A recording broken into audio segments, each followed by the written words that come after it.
할렐루야. 사랑하는 대강의 가족 여러분, 오늘 하루도 하나님의 말씀과 동행하는 삶이 되길 소망합니다. 오늘 함께 나눌 하나님의 말씀은 마태복음 14장 15절에서 21절 말씀입니다. 저녁이 되매 제자들이 나와 이르되 이곳은 빈들이요 때도 이미 저물었으니 무리를 보내어 마을에 들어가 먹을 것을 사 먹게 하소서. 예수께서 이르시되 갈 것 없다. 너희가 먹을 것을 주라. 제자들이 이르되 여기 우리에게 있는 것은 떡 5개와 물고기 2마리뿐이니이다. 이르시되 그것을 내게 가져오라 하시고 무리를 명하여 잔디 위에 앉히시고 떡 5개와 물고기 2마리를 가지사 하늘을 우러러 축사하시고 떡을 떼어 제자들에게 주시매 제자들이 무리에게 주니 다 배불리 먹고 남은 조각을 12바구니에 차게 거두었으며 먹은 사람은 여자와 어린이 외에 5,000명이나 되었더라. 아멘. 하나 더하기 하나는 둘입니다. 또 둘 더하기 둘은 넷입니다. 이것은 사람들의 머리로 정리한 산술법, 즉 수학의 법칙입니다. 이러한 산술법은 살아가는데 아주 유용하고 정확하지만 너무 딱 떨어져서 정까지 떨어져 나가는 경우도 있습니다. 제가 문제를 하나 내겠습니다.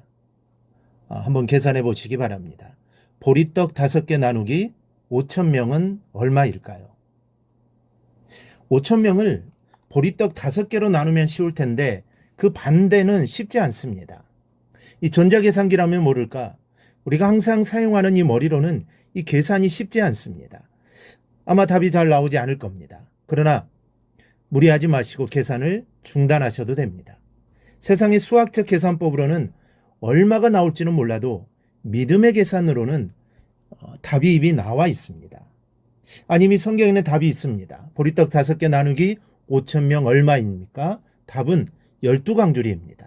그것도 여자와 아이는 빼고 배불리 먹은 장정 5,000명만으로 계산한 게 12강주리입니다.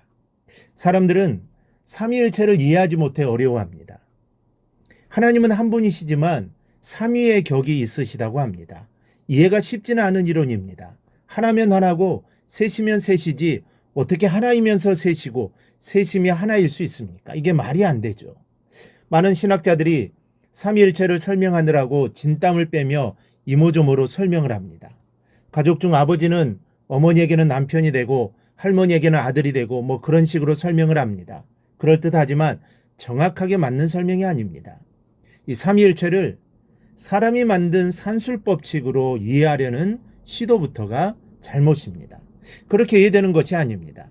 하나 더하기 하나 더하기 하나는 셋이다 라는 법칙은 사람이 만든 겁니다. 그리고 그 산술법을 만든 사람을 하나님께서 만드셨습니다. 그런데 이것이 사람이 만든 산술법칙으로 사람을 만드신 하나님을 이해하려고 합니다. 이거는 불가능한 시도입니다. 오직 하나님만 하나이면서 셋이고 셋이면서도 하나인 산술이 가능한 것입니다. 그래서 보리떡 5개 나누기 5,000명은 12강주리가 되는 것입니다. 믿음의 나라는 하나님의 법칙으로 이해를 해야 합니다. 그런 이해로 다가갈 때 주님 우리의 영적인 필요뿐 아니라 육적인 필요까지도 영적인 문제뿐 아니라 육적인 문제까지도 해결하여 주시는 것입니다. 그러므로 중요한 것은 하늘의 계산법을 믿고 주님의 손에 5개를 맡기는 것입니다. 거기서부터 12강조리는 시작이 됩니다. 나라도 먹어야지 하는 이기적 생각은 기적을 부르지 못합니다. 그런 생각으로는 겨우 한 끼는 때울지 모르지만 항상 빈곤합니다. 그러므로 함께 나누기 위하여 내어놓아야 합니다. 기도도 나를 위한 기도보다 더 많은 분량의 기도를 이웃을 위하여 내어놓아야 합니다. 그럴 때 하나님께서 역사하셔서 이웃도 살고 나도 살게 됩니다. 여기까지 건 얼마나 돼 하는 열등의식도 내어버려야 합니다.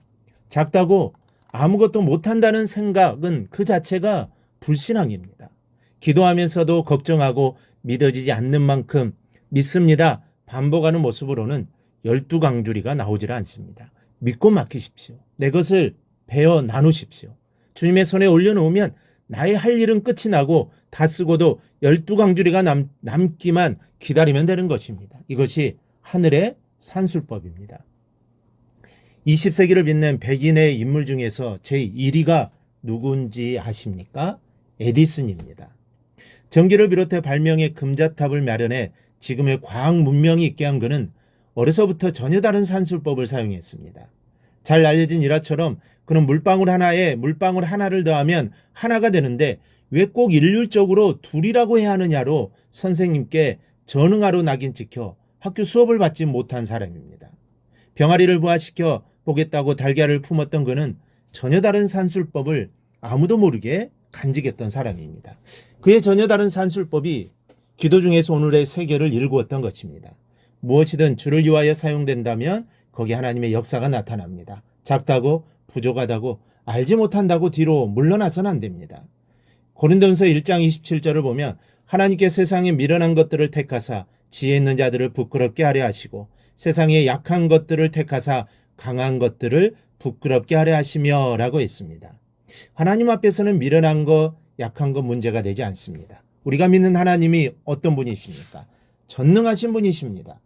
못하실 일이 없으신 분입니다. 그러니 그 하나님만 의지하면 됩니다. 믿고 따라가면 됩니다. 그러면 하나님이 나의 미련하고 약한 것들을 붙들어 주셔서 큰 일들을 이루게 하실 것입니다. 그러니 작아도 부족해도 아는 게 없어도 주님께 쓰임받기를 사모하시기 바랍니다. 그러면 여러분을 통하여 하나님께서 영광 받으실 것입니다. 오늘 하루도 나의 부족함을 보지 마시고 나의 연약함을 보지 마시고 나를 할 수 없어라고 생각하지 마시고 나의 부족함, 연약함을 하나님께 맡겨 합력하여 선을 이루시는 하나님의 은혜를 경험하는 하루가 되기를 주님의 이름으로 축원합니다. 오늘 묵상한 말씀을 굳게 잡고 삶으로 실천하며 살아내는 대강의 모든 성도들이 되기를 축복합니다.